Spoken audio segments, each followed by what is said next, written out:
he said two words that changed everything. "You're fired." The words landed like an envelope on a mahogany table. They were flat, official, and final. The kind of words that make the air in a room go brittle. Henry Caldwell spoke them in a conference room full of people who already knew which side they wanted to be on. Cameras were not supposed to be there, but someone always carried a phone. Someone always filmed the theater at the top of an empire. I remember my hand on the arm of the chair. I remember the texture of the paper envelope in front of me, my name printed in a serif font that was supposed to look respectful and permanent. I remember Jack's face, his jaw set so tight it seemed to cut the light. I remember the room going small around the perimeter, the way the glass walls swallowed the hallway noise and handed us to the hush. Later, when the cameras stopped and the words kept replaying in my head, Jack slid a sheet of paper across the kitchen island in our apartment. He did it with more gentleness than that day should have earned. The paper had lists of addresses, phone numbers, names of women's shelters. Someone had typed them out like a favor, like a solution. He said it quickly, as if the faster he spoke, the less time there would be for the thing he was doing. I thought this would help. There's a place. He didn't finish. He kept his voice even, as if evenness could soften the act. I put the paper back where it had been placed. I folded it once, twice, and left it on the counter. It felt like a prophecy and an accusation at once.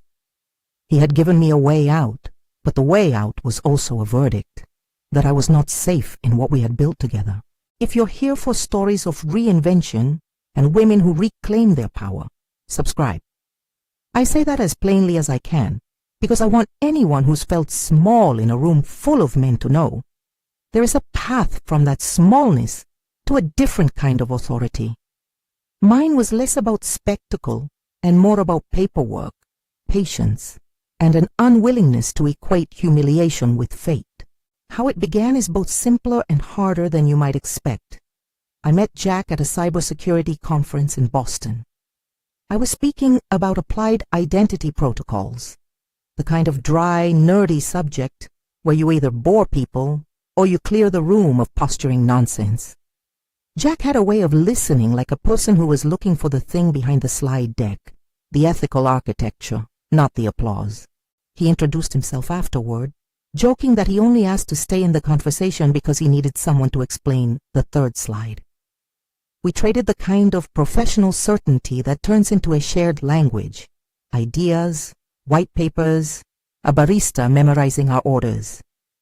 It was work that proceeded as work should, in incremental proofs, late-night debugging, and the common joy of something finally not failing. Jack and I did not fall into a romance that erased our work. We found ways for our work to fit around us. He was quiet at first about his last name. I didn't say anything until the wedding invites went out with that crest at the top. Caldwell Technologies dominated the skyline of our city in the way that established tech does. Tasteful glass, strategic philanthropy, and a board that traveled comfortably between power lunches and charitable foundations. When I joined Caldwell, I told myself I would remain the person who solved problems.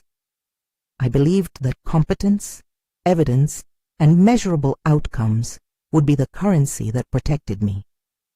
In the beginning, there was a courtship of sorts between my team and the company. We contributed measurable improvements to the authentication layer. Our tests consistently reduced false positives and cut incident response time. I led a small team, hired junior engineers, and started to present architectures that could scale. But the conversation in the corridors was quieter than the dashboard suggested.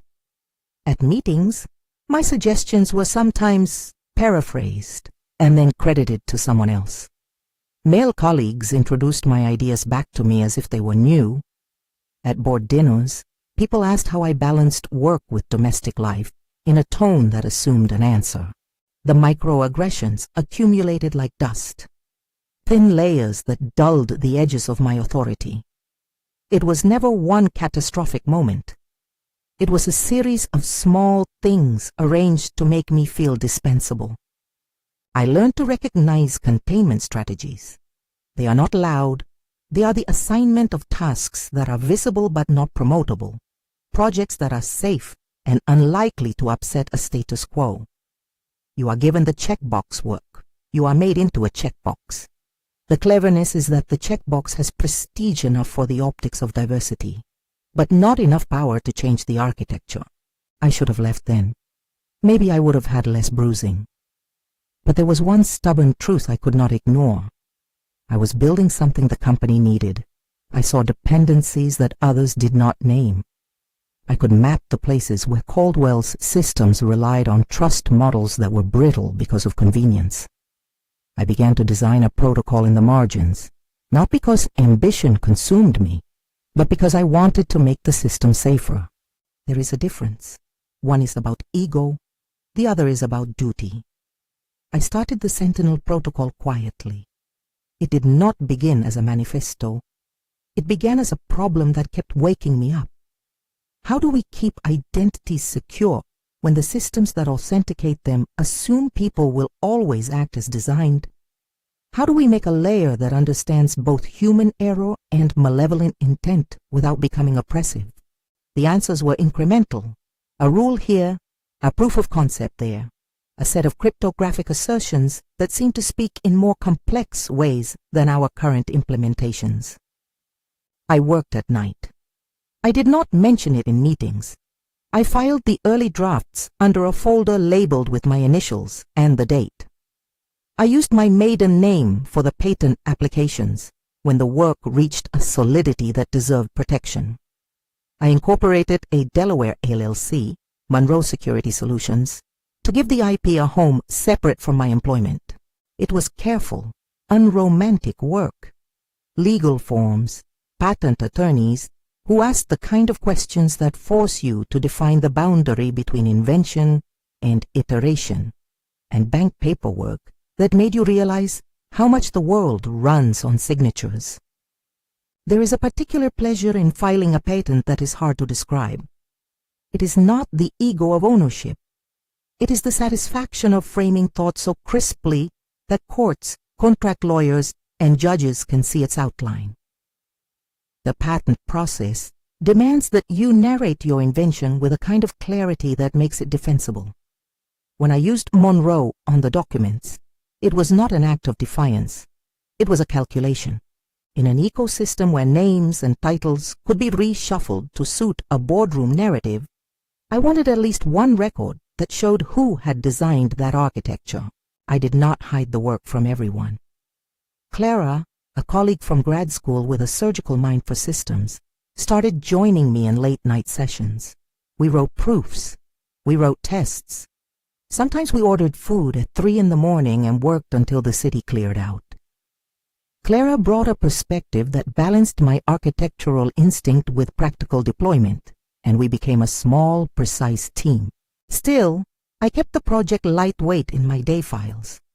At work, they called me for status updates on the authentication dashboard or asked me to demo the latest UI tweak. I obliged because there was power in being underestimated. It allowed me to build in peace. The company did well without knowing the extent of what I was building. That is why the firing felt theatrical, even as it felt personal. The meeting was scheduled like any performance review, but the room was different. The board members were present. Henry's posture was practiced, grandfatherly calm with a backbone of steel. He smiled at me in a way that married affection to authority. "Violet," he said, as if he were announcing a charity gift, "we appreciate your service, but it's time you moved on." He placed the envelope on the table. I heard the clack of it like a judge banging a gavel. I opened it to find a termination letter, the legalese precise, the severance numbers calculated, the signature of the head of HR. It was corporate, clean, and performative. But when the cameras inside my head rewound, it was the small acts that hurt most. Jack's eyes darting away. The way his absence of resistance felt like approval. Afterward, escorted out by security, I kept thinking about the small things that are often ignored in spectacle. the sleeve of someone else's jacket brushing mine as they passed in the corridor. The way the receptionist offered a plastic cup of water with a trained smile. Mitchell, the security guard who had once let me in when a contractor forgot his badge, avoided my gaze. Peterson, head of IT, looked embarrassed, the color in his face betrayed by the fluorescent lights. Marcus from operations called up the stairs, voice hushed, as if we all were actors in a piece with only one director. At the curb, a car idled. Jack did not get in with me. He said he had errands. He said something about catching a later flight. The words were plausible, the excuses a soft butter over the clean cut of the dismissal.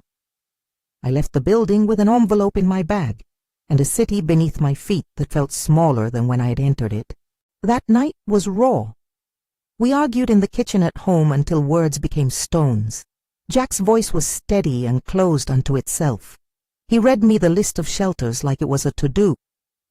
"You'll be safe there," he said. He meant it, and he did not mean it. It was care layered over exile. When the argument ended, I packed an overnight bag. I took a toothbrush, my passport, a laptop with encrypted backups, and a notebook of drafts that still smelled faintly of coffee. The shelter list lay in a corner of the counter. I looked at it the same way you might look at a map when you know the destination is not the one you would choose. My mother called in the early hours. She asked the things mothers ask. "Are you okay? Do you need money? Do you want me to come?" There is a particular vulnerability in being a grown woman and asking for a parent's help. It feels like a return to a childhood architecture where someone else fixes the roofs. My mother's voice, thick with worry and the stubbornness of someone who had always refused to be saved by pity, told me to get on a train if I needed to, that she would take care of the dog, that she would be there if I wanted to talk. I did not go to a shelter. I checked into a modest hotel downtown because anonymity was different from invisibility. In a room with an LED desk lamp and a city skyline that was trying to be kind, I spread out my papers, the drafts of patents, the corporate email threads that were less dramatic than the press release but more devastating. Offers for transition meetings implied clauses about non-compete language that would attempt to handcuff me, thinly veiled encouragements to accept closure. My vision alternated between rage and clarity, like watching the horizon sharpen after a storm. There is a particular quality to grief that resembles methodical sinking. When shock softens, priorities become crystalline. You start separating what must be repaired from what you must discard. For me, the first priority was the work I had saved. The second was the people I had hired quietly. Maya, a junior engineer whose code I had reviewed, a summer intern we had committed to employing. Clara, who texted through the night with short, precise messages of allegiance. I opened the patent documents again. The filings were deliberate. I had not written them to be weapons. I had written them so that when the architecture mattered, someone could point to a document that described its essential functions and who had created it. I had filed certain clauses in a licensing agreement, not to be vindictive, but to preserve the integrity of the work. I had insisted on renewal timelines that required mutual notice. I had discussed unilateral suspension not as a brute instrument, but as a safety valve in case the work was misappropriated. It was legal language, often dry, but in those sentences I had tucked the lattice of protection. The temptation at that moment could have been to use those protections as revenge. I sat on the bed and let myself feel the flash of satisfaction at the thought before setting it aside. My ethics do not reside in one explosive act. They live in sustained creation. If I could make Caldwell irrelevant by destroying something, I might claim victory, but the victory would be hollow. I wanted my work to be useful. I wanted it to protect people. If I had learned anything in the evenings with Clara and the coffee cups that cooled at our elbows, it was that creation outlives spectacle. When the word suspend appears in a contract, most people see a button. Contracts, like most tools, are people-shaped. they are as functional as the hands that use them. I had crafted these clauses from the perspective of someone who had to make a binary choice between safety and complicity. In a world that often rewards the latter, I had been quietly shoring up the former. Sleep came in short fits. I would wake with an image of the envelope in my hand, of Henry's smile dissolving into something more guarded. I would turn over and think of the ways a system shows its dependencies in moments of stress. I would imagine Peterson in his office, trying to explain to the board why certain authentication tokens were failing. I would imagine the calm of Henry's voice as he tried to manage optics. And I would think of every junior engineer who had been made to feel like an accessory to someone else's achievement.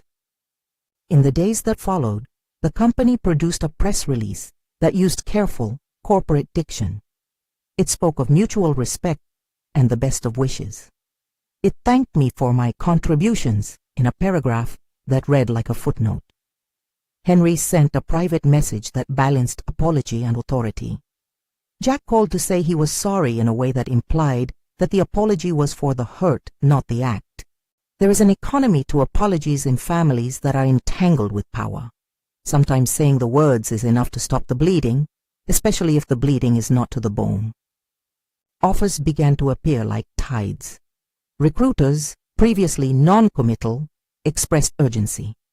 Some came with promises flecked with strings, lucrative titles, but with clauses that would require me to hand over the keys. Others came with flattery and an invisible leash. It was appealing to accept. Money is always easier when it's earned. But I had seen what those titles often meant, a paper crown that covered the same old architecture. One call stood out. Rebecca from Titanium Solutions, a competitor with a reputation for product integrity, asked me to meet. Her voice was pragmatic. We need people who can design systems that don't fall apart when challenged. She didn't promise me the moon. She promised me autonomy and a team that would let the work be the work. She recognized the patent filings and did not ask the uncomfortable questions about what Clinton-like language would have let them claim credit. She simply asked, "Do you want to lead the redesign?" And yet I hesitated, because the best offers are not only about money or title. They are about the future you want to build. There was, in my possession, a design that was already doing what I imagined it needed to do. The Sentinel Protocol was not a sketch anymore. It had tests and proofs. It had a moral architecture I believed in. Starting something from scratch was a different kind of labor than migrating into someone else's aesthetic. It was also riskier. Clara sat on the bed with me and looked at the mountain of messages. She is one of those people who does not dramatize decisions. She breaks them down into outcomes and risk vectors, like an architect examining a building plan. You can join Titanium, get a bigger budget and a cleaner office, she said. Or you can keep what is yours and build it the way you believe it should be built. That night, I walked to the hotel window and looked at the city. Caldwell's headquarters was a pinprick in the distance, its windows a constellation of stories. I thought about the shelter list folded on my kitchen counter at home. I thought about the consultants who would want the easy story of a woman ruined by a patriarchal system. There was truth in that version, but the whole truth was not just about being wronged. It was about a set of choices. The morning of the exit felt like many small decisions stacked into one. I kept my head low as I checked out. I called my mother and told her to come for lunch. I texted Maya and asked her to come to a coffee shop with a laptop and a whiteboard. Clara and I agreed to meet at a small cafe at 9. I packed the overnight bag into the car and drove back toward the glass towers that had been generous in the way of a tidal pool. At the cafe, Maya arrived with a nervous energy that made me smile. She brought code on a USB drive. She brought the kind of earnestness that engineers have when they are handed trust. We talked about work, about the parts of Caldwell that had strengths and the parts that were brittle. We made a list, not a shelter list, a different list, of people who should be protected if things went sideways. The list had addresses, yes, but also plans for mentorship and job recommendations, and a promise to connect the interns with opportunities. There is power in community plans. They are not dramatic like a headline, but they outlast headlines. They are infrastructure. The difference between a shelter list and a mentorship list is the vector of care. One assumes displacement. The other assumes movement toward ownership. The day I was escorted out, Henry underestimated something else, the quiet scaffolding of people who had chosen to trust me. He thought that by removing my title and pushing me toward an exit, he could erase the work. He misunderstood the nature of intellectual labor. It is not always housed in badges or meetings. Sometimes it lives in files, in filings, in the trust between people who have built together over years. When Mitchell, the security guard, closed the building doors behind me that afternoon, it felt like an ending. It felt like an exile. I did not know then that it was also the opening of a horizon I had been too busy to see while I was inside the system. The envelope was heavier now because it contained something else beyond a severance check.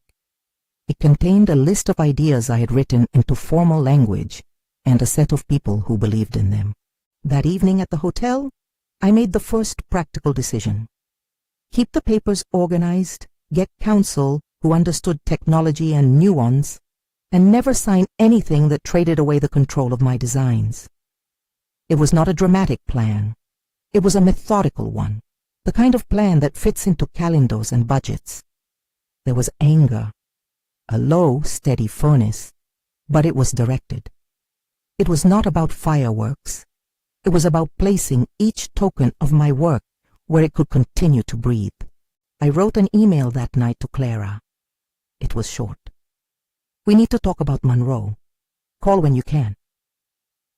She replied with 3 words and a sequence of emoji that engineers occasionally use to signal readiness. She had already started the coffee. I could hear the kettle on her end of the line. The thing about being removed from visibility is that you gain a clarity many people never have. You see which parts of your life are claims made by others and which are inherently yours. The patents were mine, the LLC was mine, the designs were mine. The people who trusted me were mine, in the sense that the trust had been earned, not bought. That clarity arrived not as a euphoria, but as a cold, effective calm. In it I found a new vocabulary. Not revenge, not sabotage, but leverage. In a legal and professional ecosystem, leverage is not about breaking things. It is about recognizing the contract between labor and resource, between creator and corporation, and then deciding how best to move the parts so that the work survives. I lay awake and thought about the clauses I'd insisted on. Renewal timelines, mutual notices, suspension provisions filed not as threat, but as safeguard. Each legal sentence was a small lamp. None of them were bombs. All of them were ways to make a future negotiation recognizably mine. The moment of exile did what the quiet indignities had never been able to do. It concentrated my thinking. It eliminated the luxury of pretending the problem would resolve itself if I kept working harder. In the same way a furnace hardens steel, the firing hardens something else. Resolve. In the first days after, there was a peculiar economy of attention. Caldwell sent generic statements. Analysts wrote thin pieces about corporate governance. The industry pundits offered soothing commentary about career transitions. But behind the predictable cycle, real things moved. People I had mentored reached out not for sympathy, but to confirm whether there was a place to land, whether their code would be supported, whether they could keep access to the things they had built. Those were the calls that mattered. One afternoon, sitting at a bench in a small park, Clara and I sketched on napkins. We mapped out what a company structure that prioritized the Sentinel protocol could look like. We talked about hiring a legal team that understood the nuance of software patents. We discussed a phased migration strategy that would let clients decide without coercion whether they wanted to adopt our design. We drew charts and then crumpled them because charts are less important than the logic that underpins them. Build something they can't ignore, Clara said. Not by breaking their systems, but by making yours undeniably better. I repeated the phrase to myself until it made sense. It was a moral as much as a strategy. Create resilience rather than relish ruin. The idea of building, especially after being dismissed, has a restorative power. Power that heals is the kind that scales. News cycles move fast. There were whispers at industry events about the dramatics at Caldwell. There were blog posts that misread motivations and op-eds that turned people into caricatures. Yet beneath the noise, a different kind of movement was taking form. Offers that respected autonomy, hopeful inquiries from potential clients, and quiet referrals from people who wanted to place their bets on someone who had designed something difficult and useful. I did not tell anyone everything. I told my mother enough to keep her from worrying herself thin. I told Maya and a handful of others what they needed to know to protect themselves. I told Jack that I expected him to be honest about his role in the event, and that I would not accept moral pushover apologies that functioned as cover for inaction. There were conversations I refused. I didn't owe the board my analysis. My strategy would be preserved in documents and in a sequence of moves rather than in repeated retellings. When Henry later called, in the way a man calls when he wants to fold a rupture back into the fabric that benefits him, I listened. He offered a patched apology, an outline of regret for all parties, and a proposal for a non-confrontational exit that, if I had accepted, would have meant quiet retirement of the very work I'd spent years laboring to make better. He asked if there was any way to make the split look mutual. His voice contained an expectation common to institutions that wield power, that people will prefer comfort over truth. He underestimated how much I valued the work itself. No, I told him, not like that. That did not settle well with him. I could hear the cavalry of PR spin preparing for another angle. He shifted tones, tried to find common ground, suggested lunch. He could not see, or did not want to see, that there is a form of refusal that is not dramatic. It is quiet, bureaucratic, and unyielding. It is reading the paperwork and refusing to sign away what you created. As the days folded into a rhythm of meetings, coffee, and code, I moved beyond being the person who had once been fired. I started to think like a founder. Founders have to be comfortable in discomfort. They sit equally in spreadsheets and in the lonely hours. They write mission statements and then test those statements in the market. I started to sketch job descriptions, to think about equity splits, to research infrastructure costs. These were the practical details of building something from nothing. And yet building requires more than engineering. It requires a scaffold of relationships. It requires mentors who will take your call and investors who are more interested in your values than your vanity metrics. It requires a clarity of narrative that is honest. You cannot be both vengeful and visionary and expect investors to trust you. You must be one or the other. I chose the latter. That choice will surprise some. Why not use every weapon available? Why not make an example? Part of it is ethics. Part of it is a recognition that the world we want to create cannot be built on flames. A durable company is made from trust. Burning your predecessor down may give you a headline, but it doesn't guarantee a staff who wants to build a life with you. So I built small rituals that anchored me. A daily review of what mattered, a weekly call with my mother that would not revolve only around the pain, and a monthly dinner with Clara, where we did not talk about the company at all, but about books and film. Those rituals kept the furnace of anger from turning into a conflagration. There were moments of doubt. There always are. On a Tuesday, when the rain made the city feel like a paper map, I found myself opening the folder with the original Sentinel proofs and wondering if I had made a mistake. What if the work was too niche? What if the industry had moved past our assumptions? What if the patents were a paper wall against a tide of innovation? doubt took the form of a soft voice that wanted me to abandon the hard path for a comfortable one. At those times I called Sarah. She was the friend who kept both feet on the ground.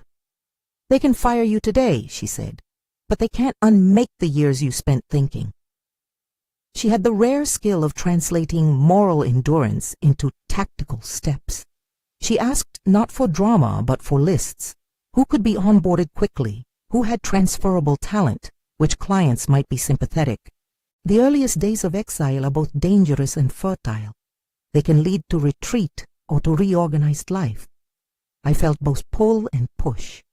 There was a safety in the rhythm of planning. It kept the edges of rage from spilling into self-destructive acts. I refused to be a cautionary tale about revenge.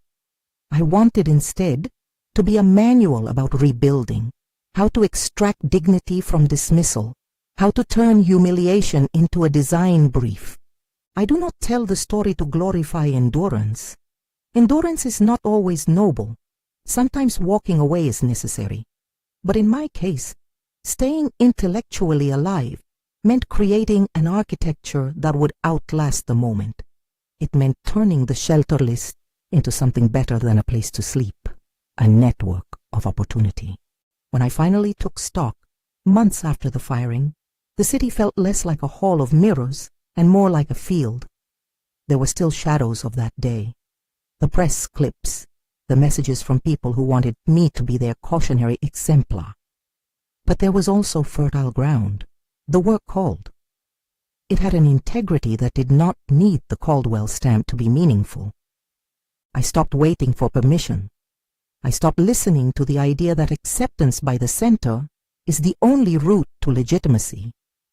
The center had expelled me. That was as liberating as it was humiliating. In exile, I could design without the compromises that had been forced upon me. I could imagine a company that elevated the people who had been relegated to checkboxes. That is where I was when the sun rose orange over the glass towers one morning, and the idea of Monroe as more than an LLC, as a living organization, finally anchored. It was not an instantaneous revelation. It was a slow confluence of small decisions.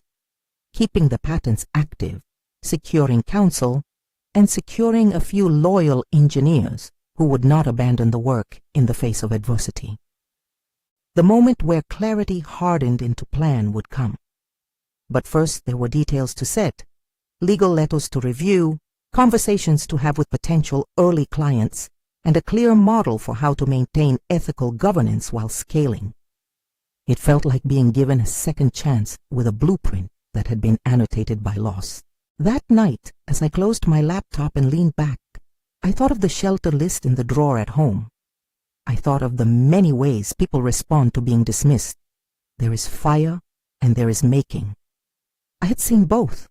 I had witnessed a man hand me an exit strategy that looked like mercy and a corporate board attempt to sanitize their removal as procedural.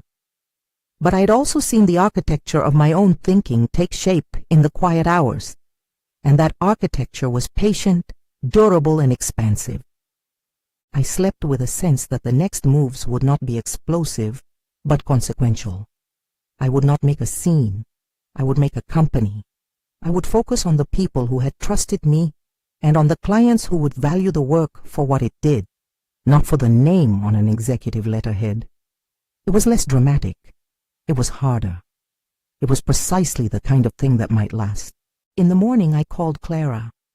She answered with a tone that suggested readiness.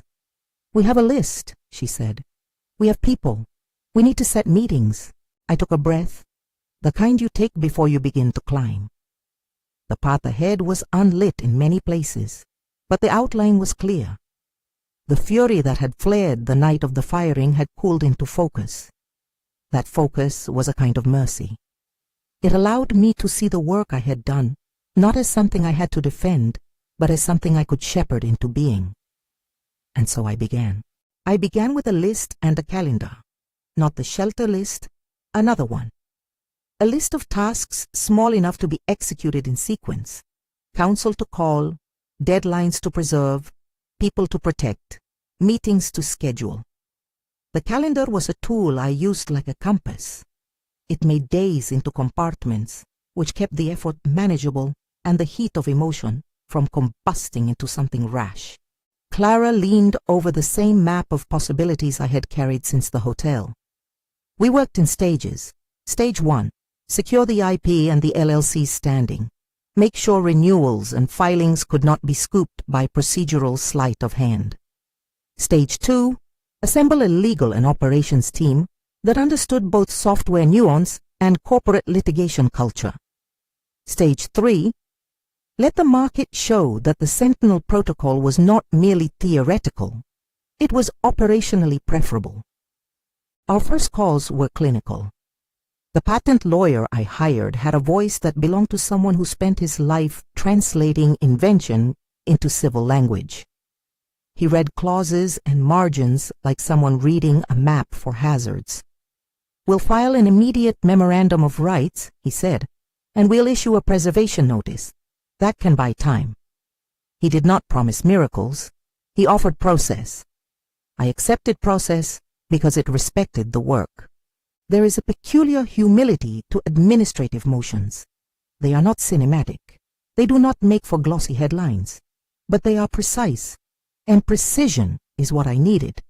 The preservation notices and council conversations were the scaffolding that kept the project standing while other rooms in my life leaked. We also started a small payroll. Maya took a pay cut I could not really afford at the time. She said she wanted the experience more than the guarantee. That's how good people are built. Their courage is transactional in a way that grows the city of competence. Clara kept showing up at 9, which is when she does her best thinking. We spent weeks in a coffee shop that let us settle at the same table always. The owner started bringing us biscotti before we asked. When I sent the formal notice of suspension, it was not theatrics. It was a legal letter with citations and dates, delivered by counsel and by registered mail. It referenced the specific clauses I had insisted upon during the licensing discussions. Mutual renewal windows, a clause that allowed for suspension of automatic renewal if the underlying creator's rights were in legitimate jeopardy, and a requirement for mutual notice prior to unilateral migration of critical components. The language was dry. The calories of the legal work were in the precision of definitions. What renewal meant, how an administrative suspension would be enacted in practice without violating regulations, and what remedies were available to each party. I did not send it to make headlines.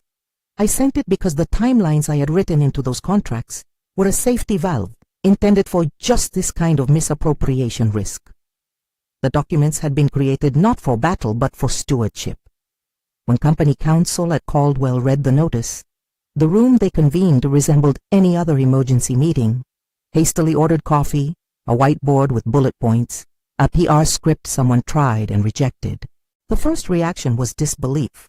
Peterson called me, short, clinical.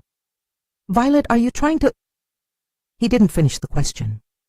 There was a tremor in his voice I had not heard before. He began to understand, in the way people understand consequences when numbers stop matching their spreadsheets, that the architecture we had built shared more of the company's identity than anyone admitted. Calls multiplied. Marcus left voicemails. The board chair sent a terse email, and Henry paced his corner office in a way that made the building feel like it was adjusting to the presence of a storm. I watched the unfolding like a scientist watching an experiment. Data trickled in. A ticket here labeled as a login failure, a single department reporting a cascade of authentication alerts. There was no glamour to the alerts, just text logs and timestamps, but their pattern mattered. They revealed dependency. They revealed plainly that one piece of the plumbing had been held in a box, whose owner had retained the keys. That was the point at which the industry began to whisper. Reporters reached out with speculative questions about intentional outages. I declined interviews. I made one public statement, written by counsel and vetted by Clara and Sarah, an affirmation that Monroe Security Solutions had preserved its rights, that any enforcement action was a legal measure consistent with contractual terms, and that the aim was to protect users and integrity, not to harm systems. It was boring prose, but deliberately so. We had no interest in sensationalism. Behind the scenes, things sped up. Vendors who had previously taken Caldwell's leadership for granted began to ask pointed questions about continuity and vendor lock-in. Clients that had adopted Caldwell's systems years earlier wanted assurances that their identity architecture would remain compliant and auditable. A single boardroom dismissal had created a reputational hazard for the company that no apology could instantly cure. Henry's calls started as a steady drumbeat. He alternated between a conciliatory tone and one of stationary authority. "We can patch this," he said in one call. "We can have an interim solution while we negotiate." In another, he lowered his voice and said, "You are being dramatic." Both calls contained the same underlying assumption, that he could manage the optics and the outcomes through the leverage of institutional inertia. He had not anticipated that institutional inertia could have been counterweighted by legal clarity and a team willing to step into the friction. Offers arrived like tides. Some were generous but had strings that would have required me to hand over operational control. Others were thinly veiled attempts to absorb the work into an existing stack, a polite way of erasing origin stories. Rebecca from Titanium was different. She called with facts. She knew the filings. She did not make me feel like a cautionary tale. She asked me questions that suggested she had read the patents. How do you imagine Sentinel scaling with an enterprise of our size? How would you protect user autonomy at scale? She spoke terms that mentioned team autonomy and independence of roadmap. She did not ask me to sign my name away. When the Titanium offer came, it was specific. An executive role with the authority to redesign identity at scale, a commitment to resource allocation, and an explicit non-assimilation clause that would protect the work I had already filed. It also came with unspoken trade-offs, visibility within a corporate behemoth, deadlines that would not tolerate the slow, deliberate iteration we preferred. Clara and I debated the decision like engineers parsing a protocol specification. There were pros and cons on every sheet of paper. Ultimately, I accepted, not because I wanted a title, but because the role gave me access to enterprise clients and the credibility to demonstrate the Sentinel protocol's practicability at scale. The acceptance was intentional, a strategic node between exile and ownership. I negotiated a clause that would allow Monroe's security solutions to remain active, with a path to migrate clients voluntarily and ethically. Rebecca understood that the best way for Titanium to win was not to swallow talent, but to sponsor truce. My time at Titanium began with the same humility with which I had drafted that contingency calendar. There was real work to be done. Meetings with clients who had no patience for my narrative, architecting integrations, and hiring people who could translate the protocol into code that operated under real-world constraints. I found myself in a new kind of theater, cross-functional rooms where procurement teams and legal counsel tried to reduce architecture to contract language. It was boring in the best sense. The boring work built systems that won trust. Clara, who had become my co-conspirator in the best possible way, stayed with Monroe in a formal partnership role. At first our arrangement was messy. Clara would lead core development, I would lead enterprise adoption. We hired a small ops team. We made clear commitments to our early hires, transparent equity, mentorship pathways, and a promise that the company's governance would adhere to the ethical guardrails I had always insisted upon. We named those guardrails in the company handbook. They were not mere slogans. They were operational directives. The months that followed blurred into a pattern that felt like progress. We did pilots with a few careful clients. One client, an online health platform, had been quietly reviewing our patent claims and approached us to run a sandbox. Their head of security, an unflappable woman named Rebecca, not to be confused with the CEO, called me after the second demo. "You've built a protocol that understands people's mistakes," she said. "It's disciplined and humane. We want to migrate." She did not demand the system be forced upon anyone. She wanted a measured adoption, a migration plan that respected users. Migration, we learned, is less a single event and more a negotiation. It is a series of small agreements where clients weigh cost, benefit, and trust. We offered pathway documents, code audits, and open lines to our engineers. Nobody was coerced. The market responded with voluntary migrations that grew not from corporate vendettas, but from the simplest of market logics, a better product with fewer surprises. Caldwell did what organizations do when their credibility is threatened. They tightened the narrative, called for technical reviews, and asked for emergency contracts. Henry attempted to soothe with a carefully worded press memo and a request to meet. He asked for coffee. He wanted the pain smoothed over with a personal touch. I refused the coffee. The first time we met after the firing was not in a restaurant. It was in a lawyered conference room with representatives from both sides, 2 mediators, and a notary who looked like someone who had been present at 100 endings. Henry's posture was older now, as if time had made his authority both softer and more brittle. He opened with an almost practiced humility. "I regret that things escalated," he said. "We lost a valuable contributor." He paused, looking as if an apology could be plated to resemble contrition. "Can we find a way to move forward?" he asked. "What does moving forward mean to you?" I asked. He offered multiple variants: a consulting role, a quiet financial settlement, a credit on a future product. Each option presupposed that making the problem less visible would suffice. It would not. I explained as calmly as I could that moving forward for me meant stewarding the work I had built and the people who trusted me.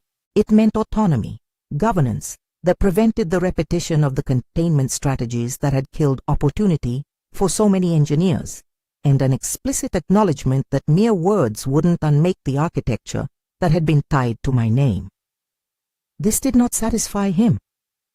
There was a moment of silence that hung in the room like a curtain. He tried again, softer this time. "Can we not rebuild together? For the good of the company?" I thought of the shelter list on my counter, the gesture of protection that was also an exile note. "You offered me a way out," I said. "You then offered me a list. That is not rebuilding." My voice was quiet. There was no negotiation in it. Rebuilding requires trust, and I cannot rebuild on a foundation that was designed to make people small. He looked oddly surprised. Perhaps he had expected me to take a quiet path. Perhaps he had believed, as many in his circle do, that power could cajole compliance. He left the room with his PR team and a promised op-ed about mutual respect. 2 weeks later, Caldwell issued a statement that managed regret and minimized accountability. The world moved on. Some of the people who had quietly cheered me on were still nervous about their jobs. Jack called a few times during this period. His calls were brief and circumspect. "I'm sorry," he said once. Another time he asked if we could have coffee so he could explain himself. I met him in a neutral place, a small bakery we had used early in our relationship when worlds were simpler. He arrived with that same quiet reserve that had once felt like an anchor. He looked as if the firing had rent something inside of him too. We spoke. He apologized and privileged his confusion with a narrative of being between family and career. He said things like, "I didn't know how to push back and I was trying to be a son." As I listened, I felt the precise clarity of what closure would require. I would not negotiate marriage with moral ambiguity. "There are some things you can't apologize away," I said. "You can show up differently, or you can leave things as they are. But I have to protect my work. I have to protect the people who trusted me." He wanted to fix it. There was a brittle optimism in him that made me ache. But I had built a life that required partners who could share accountability. I was not in the business of reconstructing private worlds around the convenience of others. We parted without fireworks and without a reconciliation. He left with a small bag and an apology. The apartment felt emptier. The shelter list lay folded in a drawer like a relic. The product launch of Sentinel 2.0 was both anticlimactic and perfect. We did not rent an auditorium for spectacle. Instead, we invited a handful of clients, partners, and journalists to a controlled demo in a space that belonged to an academic institution sympathetic to ethical engineering. The room smelled faintly of coffee and whiteboard markers. Clara walked through the architecture with the same economy she used when she explained integration points to engineers: precise, devoid of grandstanding, and insistently humane. At the end of the demo, a client CTO asked, "What do you do about governance? How do you ensure this system doesn't become a surveillance tool?" I had rehearsed an answer that balanced technical humility with clarity. "We build governance into the architecture," I said. "We give users agency. We design for failure to be observable and remediable. And we commit to an independent oversight board drawn from people who know both law and technology." People nodded. The audience wanted to believe in something better. Some of them were skeptics.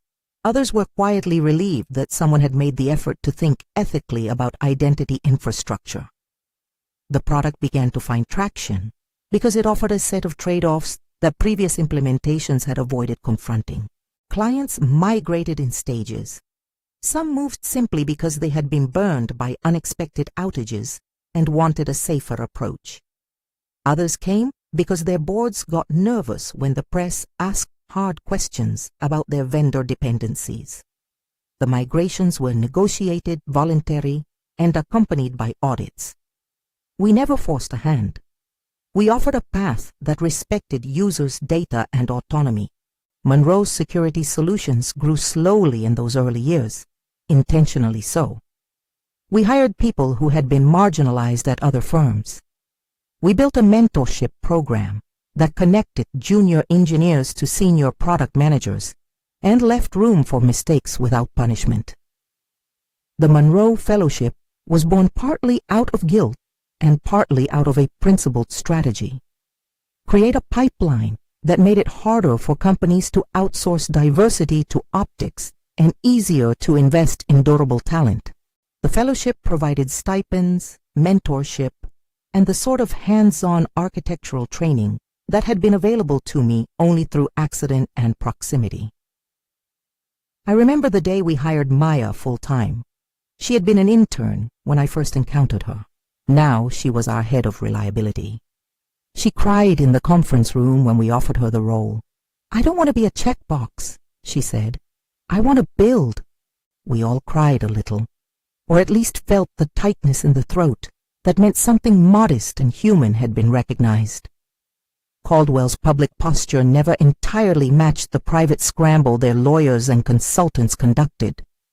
They filed their own white papers criticizing vendor lock-in and touting an open architecture, which was oddly a partial admission. When Henry sent a message asking for a meeting, his tone was not entirely a request. It was an attempt to fold a narrative back into his favor. "Violet," he wrote, "may we meet? There is a way forward that benefits both of us." The email signed off with an almost paternal valediction. "Thoughtfully, Henry." I replied with procedural courtesy.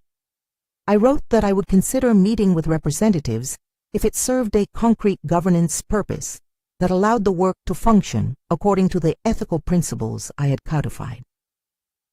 He sent a handwritten note later, an oddly medieval gesture in a modern crisis. The note said, "We had no idea of the weight of what we helped create." It was not an apology. Handwritten notes are not apologies unless they say so. The industry moved on in cycles of attention. I learned to be patient with the news cycle. The satisfaction I derived did not come from headlines. It came from small moments, a former intern chiming in on Slack about a migration that went smoothly, an independent audit that praised our fail-safes, a user who emailed to say her login experience felt human. Those were the victories that mattered. We did not escape all confrontation. Caldwell filed a challenge to certain claims, an expected procedural motion. The legal back and forth is part of the terrain when you build a product that reconfigures who owns a layer of infrastructure. Our lawyers counseled prudence. We fought where we needed to, not because we wanted to be dramatic, but because the work needed protection. When Henry sought to meet me again after a particularly damning op-ed about vendor risk, he did so in a different posture. His voice lacked the breezy authority it once had. He spoke in fragments of regret and this time asked to understand how the product worked, as if comprehension could be a form of contrition. I agreed to meet once, and only once, in a room with counsel present. He arrived with a woman at his side, Patricia, who had been quieter in the public fallout than he had, but whose silence cut in a different way. She placed a small envelope on the table in front of her, a nod to nuance and to rituals we had used in our lives and had once been comforted by. She apologized in a way that mirrored Henry's old posture, formal, curated, and wanting to preserve dignity. "Violet," she said, "we misread the signals. I'm sorry." I listened. I allowed them the courtesy of my attention. Apologies have texture. Some are genuine, worn like a cloak that alters posture and behavior. Others are performative, meant to obscure. I accepted the acknowledgement for what it was and offered mine, not to them, but to the larger movement of people who had been sidelined by systems that favored optics over ability. "You can apologize," I told them, "or you can change your company so that the next woman isn't given a list as a solution." We built Monroe because change matters. I did not let my answer be pilloried as a demand. It was a condition of moving forward. If you mean it, then let your governance reflect that. They could not, or would not, alter the fundamental culture quickly. It is hard to change a constellation without changing the stars that once formed it.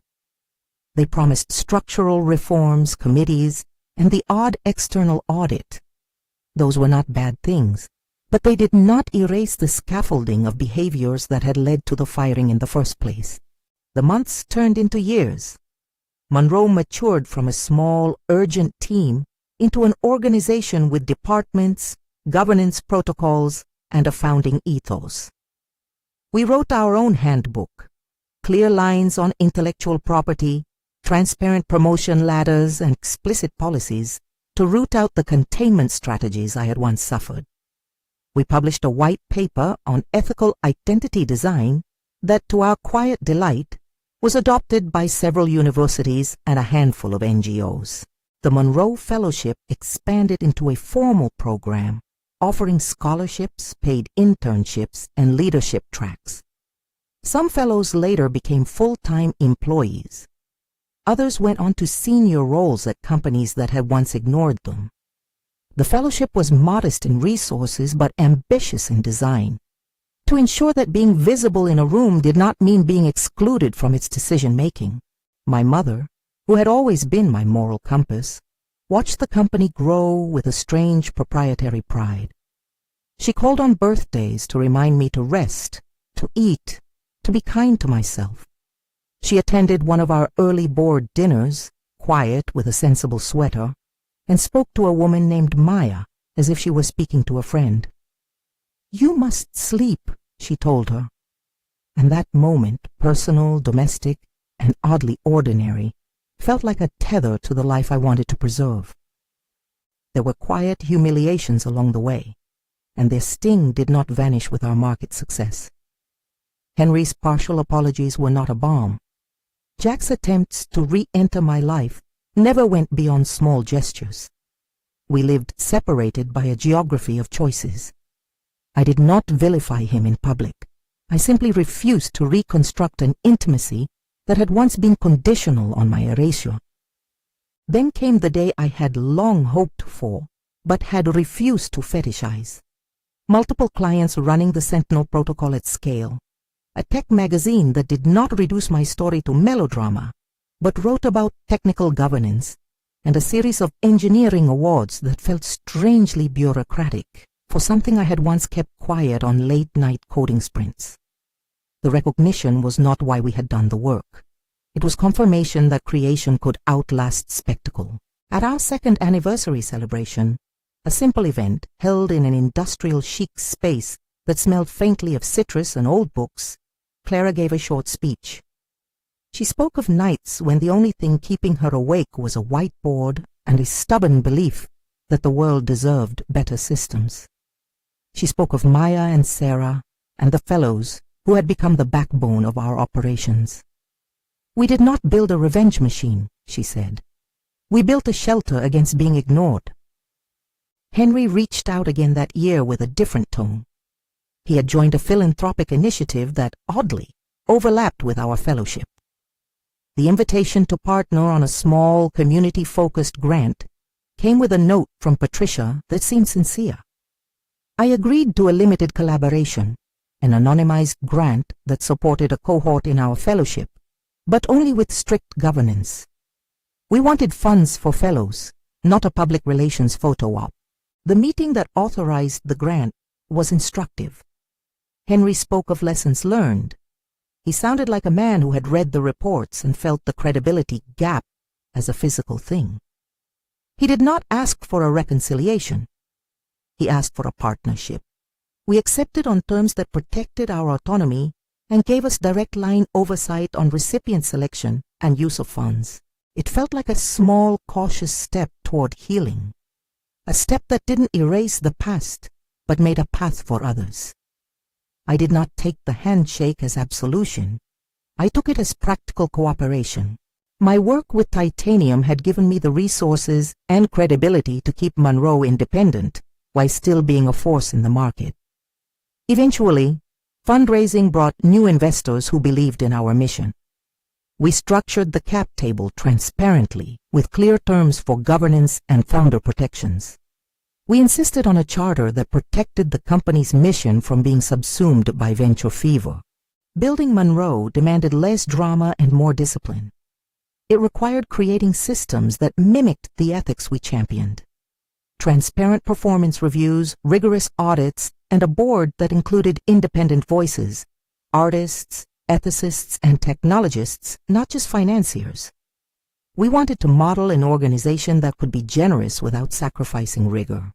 There were moments when the old anger returned like a cold wind, a vindictive op-ed, a leaked memo that framed our migrations as opportunistic, an investor who wanted us to aim for market dominance rather than sustainable impact. Each time I reminded myself of a tactic Clara had taught me. When confronted with a flare of righteous sabotage, ask whether the act will produce durable value. If it will not, do not indulge it. The Monroe Fellowship matured into a program that inspired similar initiatives at other companies. That diffusion was, to me, the most meaningful measure of success. It meant that my personal story had become a seed for institutional change rather than a single headline. It meant that the shelter list had, in a sense, been transformed into a map that helped people find pathways toward agency rather than exile. The closure with Jack arrived quietly.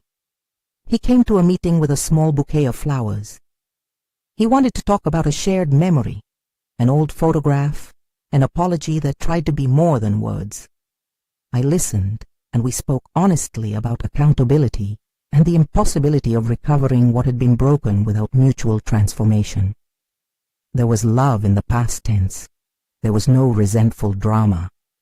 We parted with a mutual kindness, which is sometimes the most generous form of closure.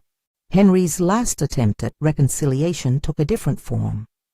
He sent a letter acknowledging systemic failures and pledged to institute permanent governance changes. He proposed to fund an external review board for identity systems that would include members of our fellowship. The offer carried the whiff of a man trying to make amends at scale. I agreed to accept the proposal with the condition that any changes would be enforced by independent audit and that the review board would have binding recommendations, not just advisory opinions. He accepted the condition. That perhaps was the most meaningful concession he could make publicly. Not simply to apologize, but to let a mechanism exist that could constrain him and those who would succeed him. Power, when it is reluctant to change, sometimes agrees to curbs because it sees the reputational cost as greater than the restraint. We took the concession not as a moral victory, but as a societal good. As Monroe grew, I learned to savor small domestic pleasures that the exile had taught me to appreciate. A dinner where conversations about code were rescheduled to mid-course so we could talk about books. A morning when my mother made me tea and scolded me for staying up too late. A weekend when Maya and I took a long walk and argued wildly about music. These were the stitches that held life together while the company required long hours and constant attention. In quiet moments, I would take out the old envelope that had once represented dismissal and betrayal. It had yellowed at the crease and lost some of its threat. I kept it not as a relic of pain, but as a reminder of the threshold I had crossed. I placed it in a drawer with other artifacts. The first incorporation certificate for Monroe Security Solutions, a printout of the first patent acceptance notice, and a museum-quality postcard someone had sent when the company was small and celebratory. I sometimes think about the moral of that early night, the moment when Jack slid the shelter list across the kitchen island as if it were a favor. The list represented an act of care that had also been an abdication of responsibility. The difference between care and abdication is whether one helps people find pathways to agency or merely moves them out of sight. Monroe was founded on the former conviction. The work was never purely personal. It became institutional. We held ourselves accountable to people who had been excluded. We invested in training and in governance structures that prevented leaders from repeating the ERR of containment. We did not pretend to be perfect. We published transparency reports, we funded independent audits, and we failed sometimes. When we did, we owned the failure and fixed it. Looking back, there are 3 images that keep returning to me. The first is the conference room, with Henry's hand on that same mahogany table, as he said 2 words that changed everything. The second is the shelter list, folded and waiting on my counter, an artifact that smelled faintly of paper and of a small kindness turned into exile. The third is Clara's whiteboard during our first drawn-up migration plan, annotated in marker with tiny hopeful corrections. The 3 together tell the story of how humiliation can be alchemized into architecture if one chooses the patient, lawful path. People ask me now if I regret anything. The straightforward answer is no. I regret the lost intimacy, the brittle friendships that did not survive, and the loneliness exile sometimes imposed. But regret over the path is different from regret over action. I do not regret insisting on legal clarity, nor do I regret the decision to build rather than to burn. If there is one lesson I would press on anyone who has been sidelined, it is this. Agency is not only about taking revenge. It is about creating structures that prevent the repetition of harm. It is about investing in people, in governance, and in the patient, invisible labor that makes systems resilient. When you have been humiliated, you can choose to be an instrument of spectacle or an architect of change. The spectacle will thrill briefly, the architecture will endure. Monroe is not a monument to me. It is a living entity that has outgrown its founder in the best possible way. We have clients I respect, employees who are brilliant, and a fellowship that continues to place people in positions of real authority. We have been offered acquisition conversations that would have compromised our mission, and we turned them down. We have taken funding that aligned with our values and have been frank about what we would not do. That stubbornness has cost us growth in some quarters and bought us trust in others. On an ordinary Tuesday, when the sky over the city was a precise, credible blue, my mother came to the office for lunch. She sat in our small kitchen and asked about the fellowship and my role in the board. She listened when I told her how we allocated scholarships and how we structured mentorship. When she left, she hugged me like someone who carries both worry and pride. "You were made for this," she said. "Not to be small in a room, but to make rooms where people are not made small." That is the truth I carry with me now. The injustice of being fired by a father-in-law, public and cutting, was not something I wished on anyone. But the experience hardened my resolve to build a company that made it harder for anyone else to receive the same list as a solution. I converted a dismissal into a discipline. If you have followed this story to here, I hope it gives you a practical patience for the slow work of making things that matter. If you have a moment, tell me in the comments which scene resonated with you most: the firing, the shelter list, the legal notice, the product launch, or the fellowship. Share this with someone who needs a reminder that creation is the most durable form of justice.